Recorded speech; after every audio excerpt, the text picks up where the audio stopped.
Yab, kanino napkin to nakita ko sa kotse mo? Kanino to? Napkin? Kaya, baka sa'yo yan. Ano sa akin? Hindi naman ako gumagamit ng napkin na ganito. Baka sa kabit mo to, ha? Hindi may na-post na yun eh. Ano? Tatlong madaling paraan para pumanaw kaagad. Number 1, manigarilyo araw-araw. Maaga kang pumanaw mga 10 years. Number 2, uminom ng alcohol araw-araw. Maaga kang pumanaw mga 30 years. Number 3, magmahal ka ng isang taong hindi kaya magmahal pabalik. Mamamatay ka araw-araw. Mahal, may papahula ulit ako sa'yo. Ano na naman yan? Ayoko nga. Baka kutusan mo na naman ako pag mali sagot ko eh. Hindi. Madali mo lang ito mahuhulaan, promise. Sigurado ka ha? Oo. Ano, pwede ka na? Sige. Tao ba yan? Hindi. Bagay? Hindi. Pagkain? Oo. Kinakain ko? Minsan. Wow naman! Sana all. Paborito ko? Kinakain mo minsan pero hindi mo paborito. Anong hindi paborito? Ayan ka na naman eh. Gusto mo na naman akong awayin, no? Ay, grabe ka. Anong connect nun sa pinapahula ko? Sigurado ka, pagkain yan, ha? Oo nga. Baka mamaya, bastos yan. Anong bastos doon? Pagkain niya eh. Sige, bigyan mo ako ng clue. O sige. Pag binibiyak mo ito, may lumalabas agad na puting dagta. Sabi ko na eh, bastos yan eh. Hindi nga. Sige, ano pang clue? Yung loob niya medyo mapula-pula. Tapos may mga itim na bilog sa gitna. What? Sabi ko na nga ba eh, bastos yan eh. Yan na yung iniisip ko eh. Hindi nga bastos yan, nung kulit. Paano hindi? Sabi mo, pag biniak mo, may puting dagta. Tapos yung loob, mapula-pula. Tapos may mga itim na bilog sa gitna. Asus, alam ko na yan. Oh, kung alam mo na talaga, ano? Hindi ko pwede sabihin, bastos nga eh. Bastos? Papaya, magiging bastos? Papaya ba? Akala ko kung ano na eh. Mamili ka! Ako o yung babae mo? Bakit kita pipiliin? Babae ka ba?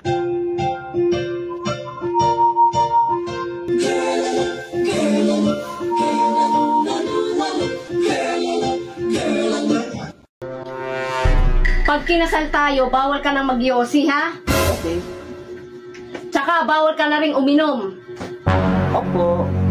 Tsaka bawal ka na rin gumimik sa gabi. Okay po. Tsaka ano pa ba yung ititigil mo? Yung kasal natin. Anak ka ng pu. Anak ka ng pu. Yung kasal natin, itigil na natin yung 50 na yan.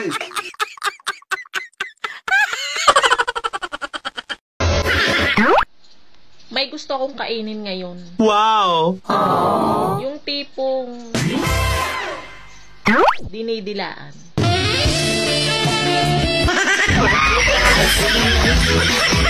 Sa mga babae dyan, payag kayo nun. Si Cinderella nga, hinubad lang yung sandals. Nagka-love life na. Ikaw hinubad mo na lahat. Di ka pa rin nagustuhan. Kahit sino ka pa, mahal kita. Lagi akong sumusunod sa'yo. Balita ko, mahilig ka daw sa inihaw na tilapia. Di ba mas masarap yung hilaw? Kasi bukod na sa fresh, pumapalo pa.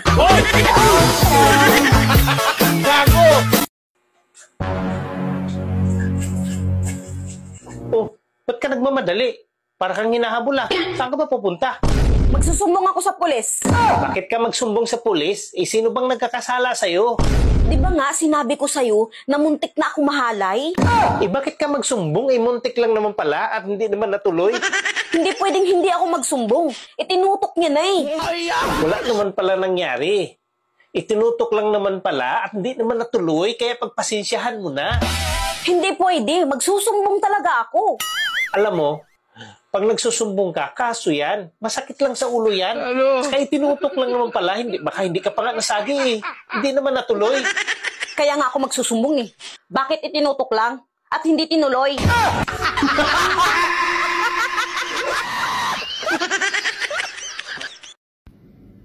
Ang pag-ibig, hindi nasusukat sa edad, kundi sa tigas.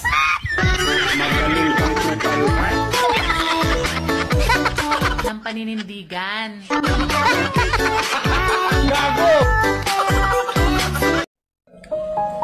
Babe, kapag namatay ako, huwag ka nang mag-aasawa ulit ha. Ang sweet mo talaga. Ganyan mo ako kamahal. Di naman sa ganon.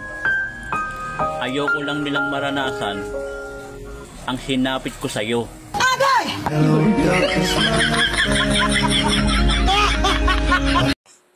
Hello, duking gabi na.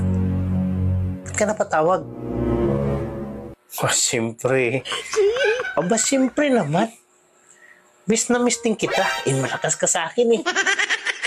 Sino yung kausap mo? Huwag maingay, may kausap ako. Sino ba yan? Babae ko. Nang babae ka? Hindi ka pa ba kontento? Hindi ka pa pala sawa sa mga babae, ba't ka nag-asawa? Pati best friend ko, niligawan mo na rin. Wala naman talaga ako magawa. Babaero na talaga ako eh. Ganito na siguro talaga ako pinanganak. Hayaan mo na, magsasawa din siguro ako. May nangyari na ba sa inyo ng best friend ko? Oo naman. Yung best friend mo ba hindi papatol sa akin? 2 bisis na nga eh. Alam mo yung bubuyog pag kumakagat. Pati puwit niya itinutusok. Ganun yung best friend mo. Para akala mo wala nang bukas. Nananabla na lang kasi yung best friend ko. Anong nananabla? Ano ibig mo sabihin? Ang lupit nga lumalambitin sa akin eh.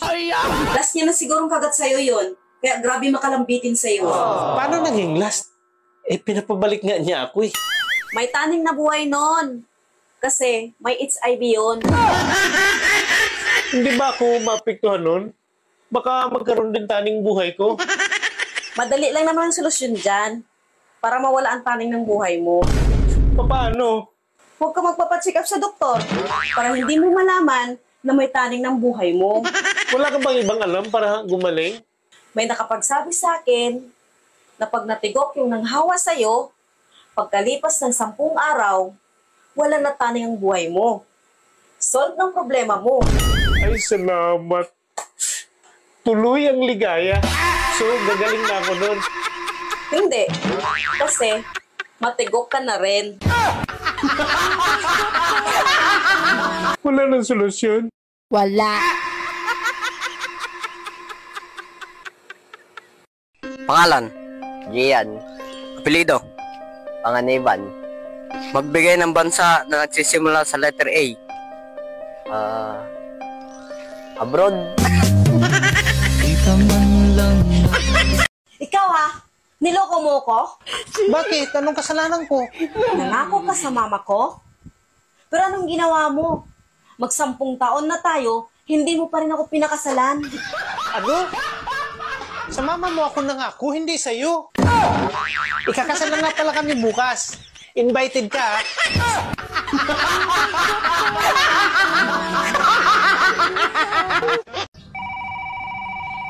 Hello, Butchok. Hello. Kumusta? Mabuti naman at natawagan kita. Ang hirap ng signal dyan Oo nga eh. Natanggap mo na ba yung perang pinadala ko? 3 taon ko pinag-ipunan yun. Oo, dito na. Natanggap ko na. Mabuti naman. Kumusta na pala yung video kihan natin? Napalakihan ko na. Kay TV bar na. Wow, galing Galing naman ang asawa ko. Ang ating alagang manok, kumusta na? Poultry na. May lechon ng manok na rin. Galing mo pala mag-business, Jack. Nakaka-proud naman ang asawa ko. Di talaga ako nagkamali pumili sa'yo. Yung 3 nating anak, kumusta na nga pala? Ayun, 5 na. Ang bagal-bagal mo kasi. Buti na lang tinulungan tayo ni kumpare.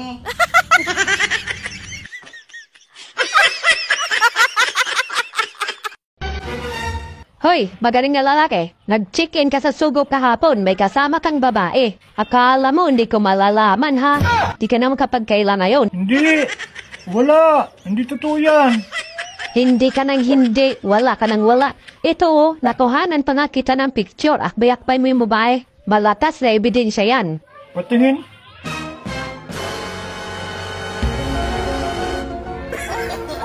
No, no, no, Paano mo nakuha itong picture na to? Andon din kami ni kumpare eh.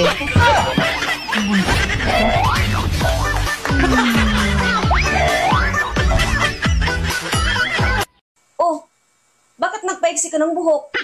Pero hindi naman nag-ahit ng bigote. Kung hindi ko ito pinaiksian yung buko, makakalbo ako sa'yo. Gabi-gabi mo ako sinasabunutan. Tsaka, hindi mo na ako masubsob ngayon. Hindi ako nag-ahit ng bigote. Masakit to. Di, wag mo na lang isayad yung bigote mo mamaya, ha? Palya-palyahan mo naman. Babayero ka? Tapos nagre-reklamo ka? Ano bang gagawin ko sa'yo para tumigil ka?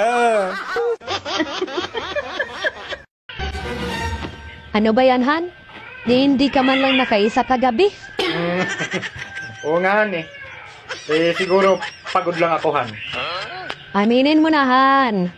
Nagkakaedad ka na rin kasi talaga. Matanda ka na. Ganun na nga siguro, Han.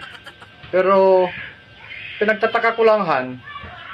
Pag si Kumaring Joy ang kasama ko, aba, kahit 3 round, kayang-kaya ko. Ganon ha. Halika ka rito sa kwarto.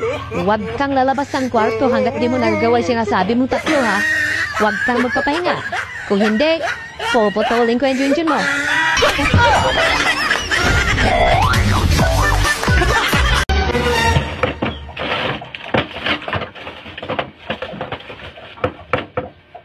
Ngayon, saan ko ba nailagay yun? Wala. Bakit ba balisang-balisa ka? Ano bang hinahanap mo dyan? Ha? Yung wedding ring eh. Nawawala. Hindi ko malaman saan ko nailagay. Oh, ito. Paano napunta sa'yo to? Paano nakuha to? Nag-CR ako kanina pagkagising ko. Nung pag-ihi ko, sumama yan. Ikaw kasi kung saan-saan mo sinusuot.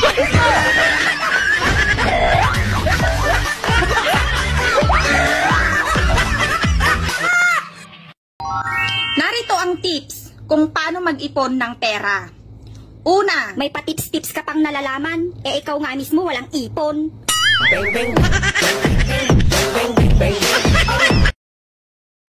Kung may problema ka, wag na wag mong iwasan.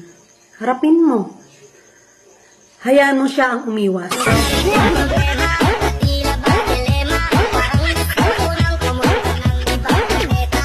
Kaalaman mo yung kapatid ko? Oo. Tapos pagdating namin doon sa bahay niya, niyaya niya ako na mag-alaana. Tapos na may mag-alaana, umuwi na ako. Ano nangyari sa kapatid ko? Naku, tumulo yung pawis niya. Nangyaya ka? Bakit ka magalit? Dapat nga magpapasalamat ka pa eh. Ha? Magpasalamat pa ako sa ginawa mo sa kapatid ko? Ha? Ang dumi naman ang isip mo. Wala naman akong ginawa sa kapatid mo. Anong wala? Kasi sabi mo lang kanina na ang laki ng ano ng kapatid ko? Ibig sabihin, hinihipo mo?